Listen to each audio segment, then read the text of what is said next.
Mootummaan naannoo amaaraa sababa daldaltoota mootummaatiif jecha uummata Oromoo Walloo irratti lola banuuf waraana buufachaa jiraachuun himame. Akka jiratan Aanaa Baatee tokkoo BBS'tti himetti mootummaan naannoo amaaraa uummanni Oromoo Walloo hidhattoota naannoo Tigraay wajjin hariiroo uummatee meeshaa waraanaa galchaa jira jechuun dubbachaa jira. Namoonni karaa daangaa raayyaa Azeeboo kanaan meeshaa galchaa osoo jiranuu qabaman daldaltoota mootummaati. Kanneen bara wayyaanee sanis mootummicha wajjin hojjechaa turanii namni dubbifne kun yeroo ammaa duulli karaa miidiyaalee mootummaatiin maqaa uummata Oromoo Walloo xureessuu torbii kana jabaateetti fufee jira. Diraamaa ofii hojjetaniin qotee bultoota Walloo irratti lola banuuf qophiirra jiranii kan jedhu namni kun yeroo ammaa duulli maqaa balleessii mootummaa naannoo Amaaraatiin irratti deemaa jiru akeekaaf kaayyoo qaba waan ta'eef uummanni Oromoo Walloo yeroo kamuu caalaa if eeggannoon jiraachuu qaba jechuun dhaamee jira.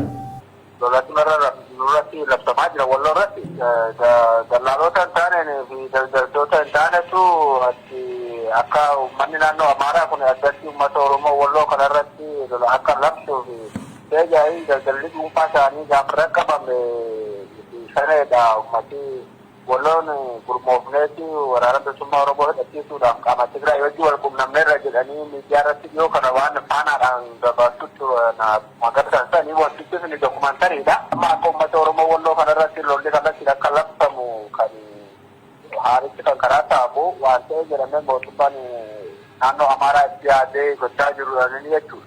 Dhagaa ammaatti lolli kana jedhamee banamaa jiru garuu waraanni isaanii bakka qabsiisanii jiranii duubaan daangaarra qabsiisanii qunnamtii Tigraay wajjin qabnu sababa qaban jedhaman saniin dhagaa ammaatti lolli hin eegalle garuu akkaan sodaachisaadha akka malee hammaataadha.